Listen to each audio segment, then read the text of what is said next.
Salam hijau. Selamat datang pada pembelajaran modul pertumbuhan ekonomi hijau secara full e-learning.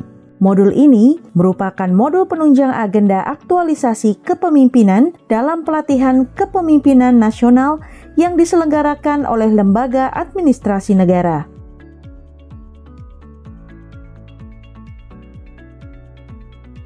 Mata pelatihan ini tentang tren pembangunan berkelanjutan dan inklusif dengan pendekatan ekologis dan sistem thinking serta konteksnya di Indonesia. Setelah mengikuti pelatihan ini, peserta mampu menyiapkan rencana kerja yang pro terhadap pertumbuhan ekonomi hijau.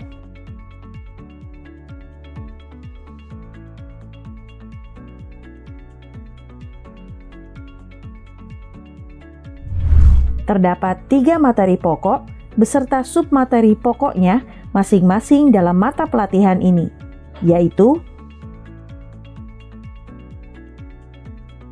mari kita mulai mengikuti materi Sistem Thinking Pertumbuhan Ekonomi Hijau. Kebijakan adaptif adalah kebijakan yang mampu beradaptasi dengan kondisi yang terduga dan tidak terduga sebelumnya. Kapasitas untuk beradaptasi dengan kondisi yang terduga diperoleh dengan memahami dan menghargai sebab dan akibat serta outcome atau keluaran. Pemerintah dituntut untuk bisa cepat menyesuaikan diri mengikuti dinamika lingkungan, dan masyarakat pun perlu memiliki kemampuan dan kecerdasan dalam menghadapi kondisi yang senantiasa berubah. Dalam prosesnya, pengembangan kebijakan adaptif memerlukan pemikiran ke depan dari sekedar reaktif menjadi proaktif. Pemikiran kembali untuk terus melihat relevansi kebijakan tersebut, dan pemikiran secara sistem. Beberapa karakteristik dari sistem yang adaptif termasuk adanya organisasi swadaya dan kapasitas jejaring sosial masyarakat, desentralisasi pemerintahan ke tingkat yurisdiksional terendah, mendorong respon kebijakan yang beragam, dan tinjauan kebijakan formal dan pembelajaran berkelanjutan. Kebijakan adaptif menuntut pemerintahan yang sigap menyesuaikan diri dengan dinamika dan kompleksitas lingkungan, baik yang terduga dan tidak terduga. Kebijakan ini perlu mengedepankan pembangunan manusia agar pembangunan yang berkesinambungan dan inklusif dapat terwujud. Dalam menghadapi suatu urgensi, diperlukan pola pikir secara sistem, bukan pola pikir secara linear.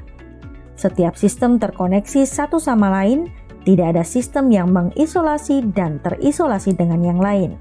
System thinking adalah cara memahami keadaan yang kompleks dengan melihat secara keseluruhan dan integratif.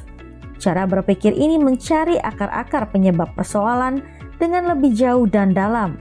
Sebagai cara berpikir integratif, system thinking memiliki kaitan erat dengan pendekatan ekologi yang juga melihat korelasi-korelasi di antara aktor-aktor penopang ekosistem.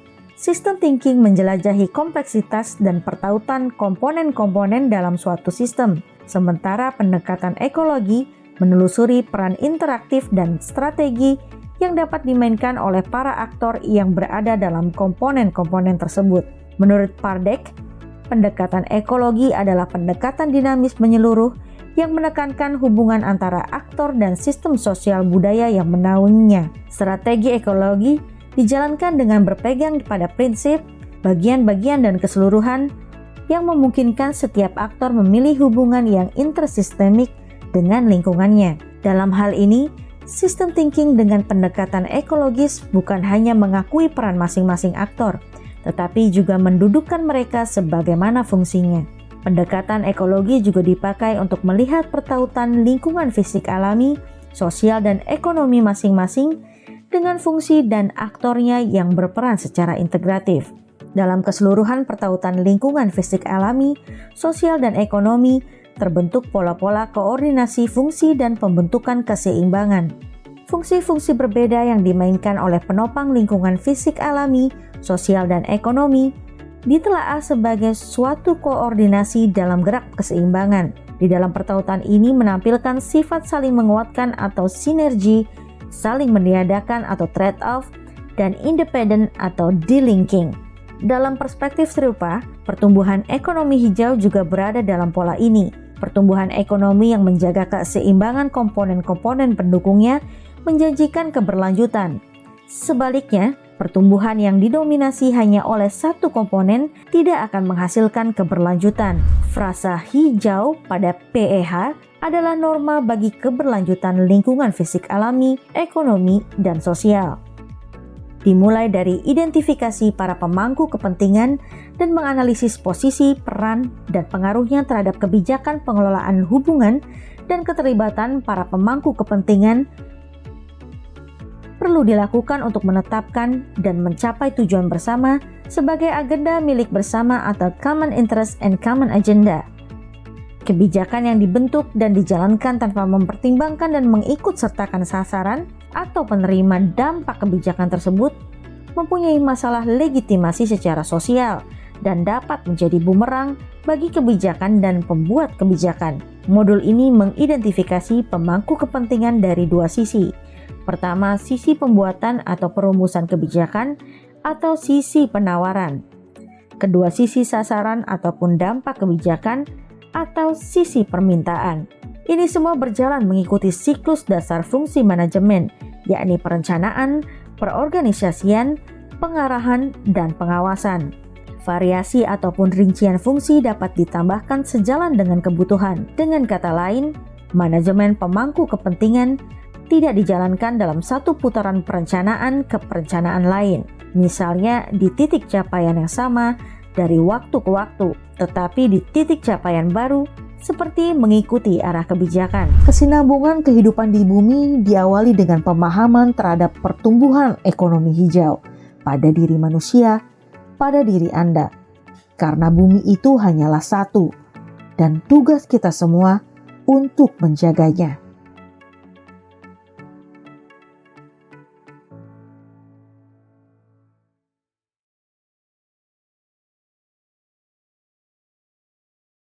Salam hijau.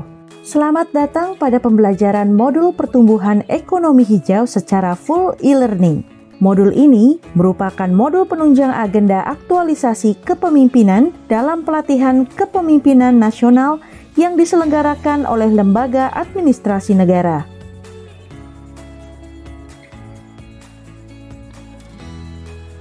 Mata pelatihan ini tentang tren pembangunan berkelanjutan dan inklusif dengan pendekatan ekologis dan sistem thinking serta konteksnya di Indonesia. Setelah mengikuti pelatihan ini, peserta mampu menyiapkan rencana kerja yang pro terhadap pertumbuhan ekonomi hijau.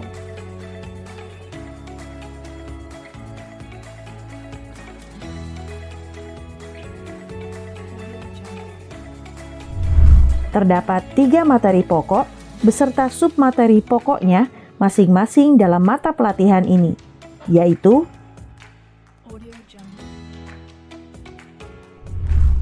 materi isu pembangunan berkelanjutan dan inklusif di global dan nasional. Pertumbuhan ekonomi menjadi pilihan strategi pembangunan negara-negara di dunia dan dipandang sebagai cara untuk meningkatkan standar hidup serta sebagai ukuran kemajuan. Pilihan ini memiliki rasionalitas tersendiri dan menghasilkan banyak perubahan positif dalam tingkat kesejahteraan dunia. Namun, bukti-bukti empiris, termasuk analisis prediktif, memperlihatkan bahwa pertumbuhan ekonomi juga membawa dampak negatif pada lingkungan biofisik, ekonomi, dan sosial. Dampak negatif ini justru mengancam masa depan pertumbuhan ekonomi itu sendiri. Pemikiran pertumbuhan ekonomi hijau muncul sebagai salah satu upaya mengoreksi dampak negatif pembangunan dengan maksud untuk mencapai sejumlah tujuan secara serentak dan mendorong pencapaian tujuan pembangunan berkelanjutan. Dalam pertumbuhan ekonomi hijau atau PEH, kata hijau di sini mempresentasikan ekosistem biofisik, ekosistem ekonomi, dan ekosistem sosial. Istilah-istilah pertumbuhan hijau atau green growth atau GG dan ekonomi hijau atau green economy atau GE dimaknai beragam sesuai konteks literatur atau lembaga yang mengeluarkan. Dalam modul ini, pertumbuhan hijau atau green growth atau GG dan ekonomi hijau atau green economy atau GE dipandang sebagai istilah-istilah yang serupa. Secara singkat, pertumbuhan ekonomi hijau adalah pertumbuhan ekonomi yang berkelanjutan secara lingkungan dan inklusif secara sosial. Lalu, apa saja isu global dan nasional di pertumbuhan ekonomi hijau? Mari kita lihat dari sudut pandang Gross dan Al-Kindi. Jumlah penduduk bumi terus bertambah. Di Indonesia terdapat lebih dari 270 juta jiwa di tahun 2020 dan Indonesia merupakan negara dengan populasi terbanyak keempat di dunia. Semakin bertambah populasi manusia, maka semakin tinggi tekanan-tekanan pada lingkungan untuk memenuhi kebutuhan manusia. Hal ini memicu perubahan global seperti efek gas rumah kaca, naiknya temperatur bumi dan permukaan laut akibat pemanasan global, meningkatnya erosi tanah akibat pembukaan lahan baru dan pengolahan tanah untuk pertanian, deforestasi besar-besaran, serta kepunahan spesies akibat perburuan dan perusakan habitat alam. Asas manfaat mendasari hubungan manusia dengan alam menghasilkan tekanan lingkungan. Ini disebut era Anthropocene oleh Paul Crutzen dan Eugene Stom. Anthropocene menggambarkan era geologis terkini sebagai periode yang dipengaruhi manusia atau antropogenik. Berdasarkan bukti global bahwa lapisan udara, geologis, air, dan proses sistem bumi lainnya secara keseluruhan berubah akibat kegiatan manusia. Dibandingkan era Holocene sekitar 11.700 tahun lalu hingga tahun 2007, lebih dari 50% permukaan bumi telah dimodifikasi oleh manusia untuk memenuhi kebutuhan perumahan, kegiatan pertambangan, penggundulan hutan, serta pembangunan infrastruktur. Dampak terbesar terjadi adalah perubahan iklim akibat dari peningkatan emisi lebih dari 30% sejak masa praindustri. Kondisi pembangunan di era milenium ditandai dengan pendapatan nasional bruto dan indeks pembangunan manusia yang secara global terus meningkat dan juga penggunaan listrik yang semakin meningkat, penggunaan telepon seluler dan internet juga meningkat. Dengan kondisi tersebut, penduduk bumi dihadapkan dengan keprihatinan terhadap pemanasan global, penipisan sumber daya alam, perubahan iklim, ketimpangan sosial, dan krisis sosial. Saat ini, persoalan kemiskinan dan keterbatasan akses pada sumber-sumber kehidupan telah dirasakan. Keterbatasan akses dan menipisnya sumber daya ini memicu terjadinya konflik sosial dan kerusakan ekologi. Hal ini bisa dihindari jika pengelolaan sumber daya dilakukan dengan baik dan adil. Kemudian bagaimana proyeksi masa depan pembangunan ekonomi lingkungan dan sosial? Ada 5 penggerak perubahan global, khususnya pertumbuhan ekonomi di masa depan, yakni kependudukan dan modal manusia, modal dan pasar modal, globalisasi dan perdagangan, teknologi, inovasi, dan lintas batas baru pertumbuhan produktivitas dan sumber daya alam. Kelima penggerak ini dipandang sebagai input bagi pertumbuhan ekonomi dan kesejahteraan. Namun, aktivitas dari kelima penggerak tersebut menghasilkan karbon dan gas rumah kaca lainnya yang memicu terjadinya perubahan iklim. Pada saat ini, Indonesia memiliki bonus demografi, yaitu keadaan di mana mayoritas penduduknya adalah kelompok usia kerja. Secara tradisional, usia kerja saat ini didefinisikan berada di dalam rentang 15 sampai dengan 64 tahun. Beberapa hal dapat mengubah klasifikasi usia kerja, seperti perbaikan kualitas hidup melalui kesehatan dan pendidikan, dan keadaan pasar kerja yang semakin dinamis, termasuk munculnya mata pencaharian baru berbasis digital. Saat ini, sejumlah negara telah menggeser usia pensiun dari 65 ke 67 tahun. Dunia pendidikan Indonesia bahkan menetapkan usia 70 tahun sebagai usia pensiun maha guru. Hubungan sebab akibat dari pertumbuhan penduduk dan modal manusia human capital mempengaruhi pertumbuhan ekonomi dan konsekuensi yang dibawa dari pertumbuhan tersebut. Pesatnya perkembangan teknologi telah dan akan terus mengubah cara produksi, distribusi, dan konsumsi. Hal ini akan meningkatkan produktivitas perekonomian dunia, apalagi ketika kemajuan teknologi ini didukung perluasan kapital melalui investasi.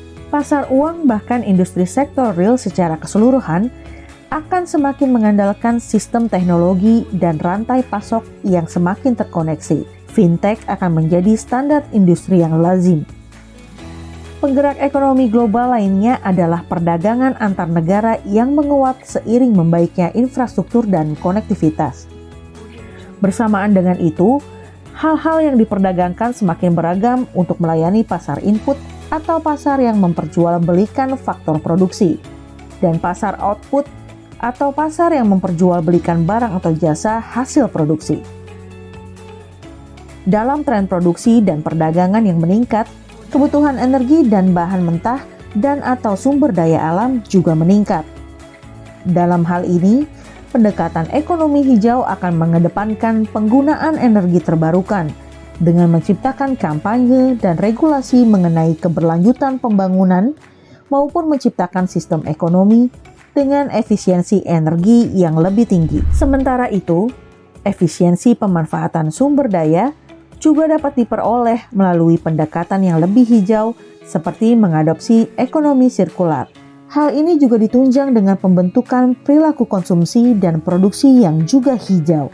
Jika komitmen seluruh negara mengenai perbaikan bumi terwujud, optimisme bagi generasi baru untuk mendapatkan warisan lingkungan biofisik, ekonomi, dan sosial yang lebih baik dapat menjadi sebuah keniscayaan. Proyeksi juga bisa dilihat dari gerakan kolektif dan inisiatif domestik. Rangkaian inisiatif global bergerak dalam karakter, kompetensi, dan portofolionya masing-masing. Hampir tiap tahun terdapat aksi global untuk merumuskan visi dan tindakan global. Inisiatif puncak dalam komitmen global adalah Millennium Development Goals atau MDG, yang kemudian menjadi Sustainable Development Goals atau SDG, yang mengajak warga bumi untuk berbagi kepedulian, pengetahuan, dan pengalaman dalam menangani isu-isu yang digaungkan. Penghargaan atas praktik-praktik terbaik dalam penanganan isu itu pun bervariasi. Yang paling mutakhir dan fenomenal adalah praktik dalam dunia akademik, khususnya dalam ilmu ekonomi. Hadiah Nobel Ilmu Ekonomi tahun 2018 untuk pertama kalinya diberikan kepada analisis akademik yang mengaitkan ekonomi makro dengan perubahan iklim. Di Indonesia, Kalpataru diberikan sebagai penghargaan dan pengakuan kepada perorangan atau kelompok atas jasa dalam melestarikan lingkungan hidup. Di tingkat internasional, United Nations Environment Program juga telah menginisiasi pemberian penghargaan kepada Outstanding Environmental Changemaker dalam bentuk UN Champions on the Earth Award. Pendekatan lama yang berpijak pada ekonomi semata tidak lagi dikedepankan. Saat ini, dunia global menggunakan pendekatan ekologis dengan mengedepankan pembangunan kapabilitas manusia. Kesinambungan kehidupan di bumi diawali dengan pemahaman terhadap pertumbuhan ekonomi hijau pada diri manusia, pada diri Anda. Karena bumi itu hanyalah satu, dan tugas kita semua untuk menjaganya.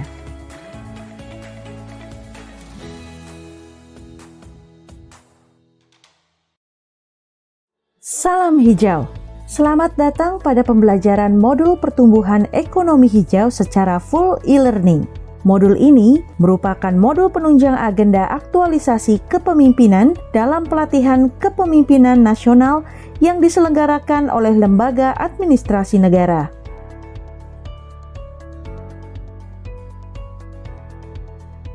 Mata pelatihan ini tentang tren pembangunan berkelanjutan dan inklusif dengan pendekatan ekologis dan sistem thinking serta konteksnya di Indonesia. Setelah mengikuti pelatihan ini, peserta mampu menyiapkan rencana kerja yang pro terhadap pertumbuhan ekonomi hijau.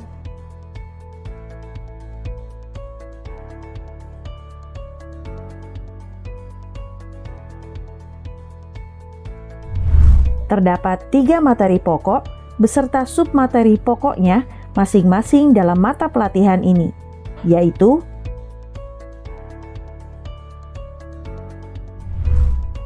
mari kita mulai mengikuti materi peran dan posisi Indonesia untuk pertumbuhan ekonomi hijau.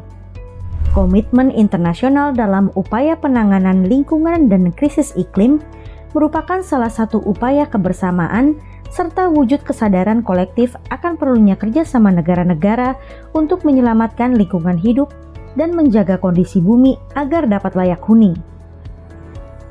Konferensi PBB di Stockholm merupakan konferensi internasional pertama yang membahas lingkungan hidup. Pembahasan fokus pada dampak pembangunan terhadap lingkungan. Pilihan antara pembangunan dengan upaya konservasi menjadi dilema bagi negara berkembang yang masih memerlukan pertumbuhan ekonomi. Namun, dicapai kesepakatan yang membuat 26 prinsip mengenai isu pembangunan dan lingkungan yang dituangkan dalam Deklarasi Stockholm. Delegasi Indonesia dipimpin Emil Salim menandatangani deklarasi tersebut dan berhasil meyakinkan bahwa kontribusi negara maju diperlukan untuk pembangunan di negara berkembang guna mencapai prinsip pembangunan berkelanjutan.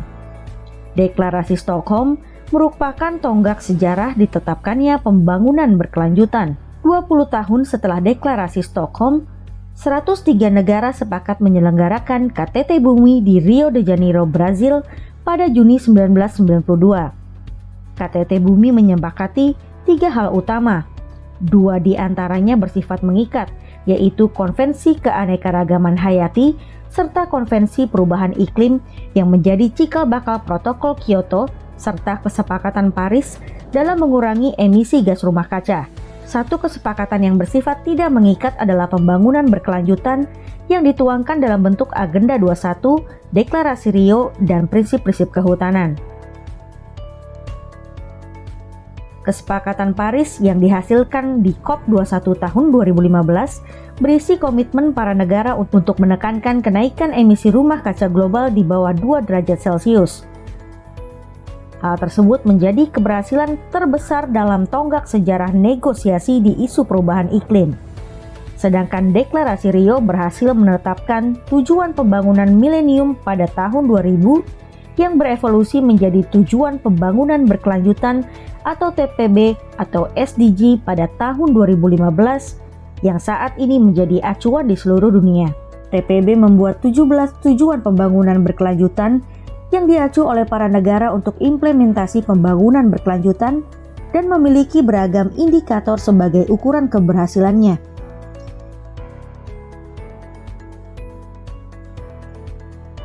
Indonesia berperan aktif dalam negosiasi-negosiasi internasional, selain untuk memastikan kepentingan negara berkembang dan kepentingan nasional tersampaikan dalam forum internasional, juga sebagai wujud komitmen untuk pelestarian lingkungan.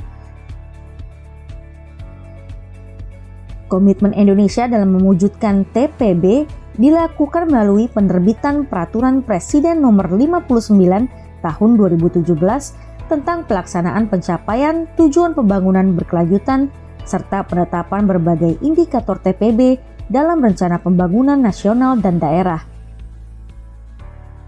Indonesia juga telah meratifikasi Kesepakatan Paris melalui penetapan Undang-Undang Nomor 16 Tahun 2016 tentang Persetujuan Paris atau Konvensi Kerangka Kerja PBB mengenai perubahan iklim. Artinya, Indonesia mengikat diri dalam Nationally Determined Contribution NDC untuk menurunkan emisi gas rumah kaca sebesar 29% dengan upaya sendiri dan hingga 41% dengan dukungan internasional. Ini bukan pekerjaan mudah dan menuntut peralihan dari business as usual, terutama di sektor kehutanan, energi, dan transportasi.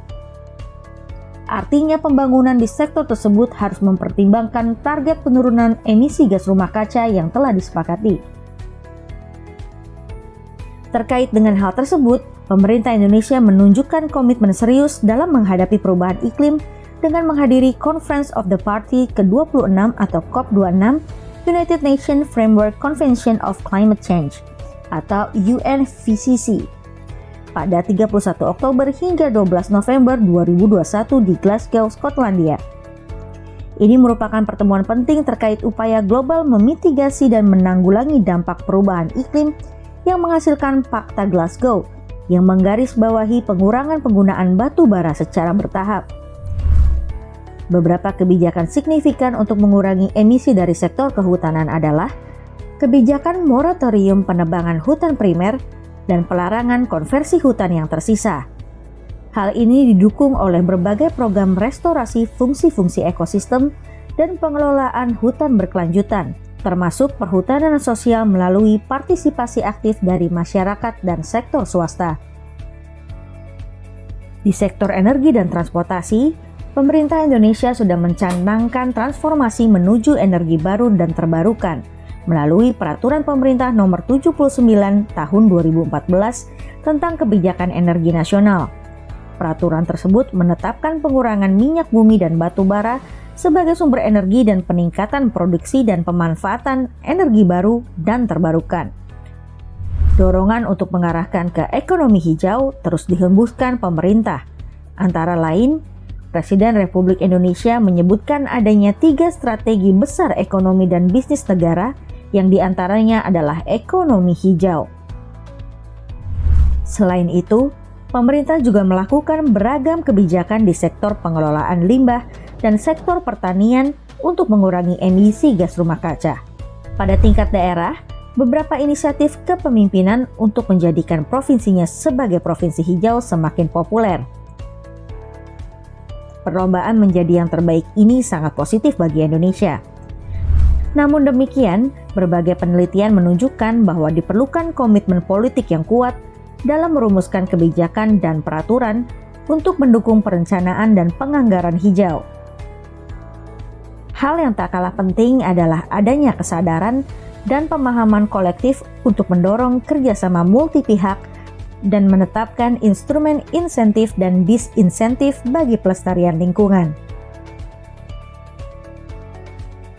Kesinambungan kehidupan di bumi diawali dengan pemahaman terhadap pertumbuhan ekonomi hijau pada diri manusia, pada diri Anda. Karena bumi itu hanyalah satu, dan tugas kita semua untuk menjaganya.